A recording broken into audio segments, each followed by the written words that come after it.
ನೀವು ಎಲ್ಲಿಂದ ಬಂದದ್ದು? ಶಿರ್ವಾದಿಂದ. ನಿಮ್ಮ ಹೆಸರು? ಎಲ್ವೀರ. ಎಲ್ಬೀರ. ಏನಾಗಿದೆ ನಿಮ್ಗೆ? ತಲೆನೋವು? ಬಾರ ಬಾರ ಆಗಿ ಹಾಗೆ ಹಾಕುದು ಮತ್ತೆ आता दुखासाठी दुखना वजन झाले बरे जाता. किती टाइम जाऊन? माका 6 महिने झाले. 6 महिने झाले की ट्रीटमेंट केले का तुम्ही?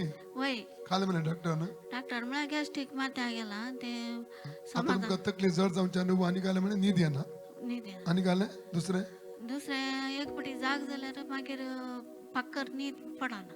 ಓಕೆ ಓಕೆ ಮಾಗಣೆ ಕರ್ತಾ ತಂದೆ ದೇವರೇ ಯೇಸುವಿನ ನಾಮದಲ್ಲಿ ಪವಿತ್ರಾತ್ಮನ ಸಹಾಯದೊಂದಿಗೆ ಕರ್ತನೆ ಪಾದಕ್ಕೆ ಬಂದಿದ್ದಾನೆ. ಈ ತಾಯಿಗಾಗಿ ಎಲ್ವಿರಾಗಾಗಿ ನಾನು ಪ್ರಾರ್ಥಿಸುತ್ತೇನೆ ಕರ್ತನೆ. ಇವರ ತಲೆಯಲ್ಲಿ ಭಾರವನ್ನಿಟ್ಟುಕೊಂಡು ಓಡುವಂತಹ ಗ್ಯಾಸ್ಟ್ರಿಕ್ ಕಟ್ಟಿ ಓಡುವಂತಹ ನಿದ್ರೆಯನ್ನು ಕೆಡಿಸುವ ಅಂಧಕರ ಶಕ್ತಿಯನ್ನು ಇವರ ಶರೀರದಿಂದ ಹೊರದಬ್ಬುತ್ತೇನೆ. Out in the name of Jesus. Out. ಸೌಖ್ಯವಾಗಲಿ, ಸೌಖ್ಯವಾಗಲಿ, ಸೌಖ್ಯವಾಗಲಿ. ತಲೆ ಭಾರ ಬಿಟ್ಟು ಹೋಗಲಿ, ತಲೆ ಭಾರ ಬಿಟ್ಟು ಹೋಗಲಿ. ಅಂಧಕರ ಶಕ್ತಿ ಡಿಸ್ಕನೆಕ್ಟ್ ಮಾಡ್ತಾನೆ, ಅಂಧಕರ ಶಕ್ತಿ ಡಿಸ್ಕನೆಕ್ಟ್ ಮಾಡ್ತಾನೆ. ರೋಗಾತ್ಮ ಡಿಸ್ಕನೆಕ್ಟ್ ಮಾಡ್ತಾ ಇದ್ದಾನೆ. ಇವರ ತಲೆಯಿಂದ ಡಿಸ್ಕನೆಕ್ಟ್ ಮಾಡ್ತಾ ಇದ್ದಾನೆ, ಬಿಟ್ಟು ಶರೀರದಿಂದ ಡಿಸ್ಕನೆಕ್ಟ್ ಮಾಡ್ತಾ ಇದ್ದಾನೆ. ದ ಗ್ಯಾಸ್ಟ್ರಿಕ್ ಸ್ಪಿರಿಟ್ ಎಲ್ಲ ಬಿಟ್ಟು ಹೋಗಲಿ. ಕೀರ್ತನೆ 3:5 ಕೀರ್ತನೆ 4 ಗಂಟೆ ಪ್ರಕಾರ ಒಳ್ಳೆ ನಿದ್ರೆ ಬೀಳಲಿ ಇವತ್ತಿನಿಂದ. Free in the name of Jesus.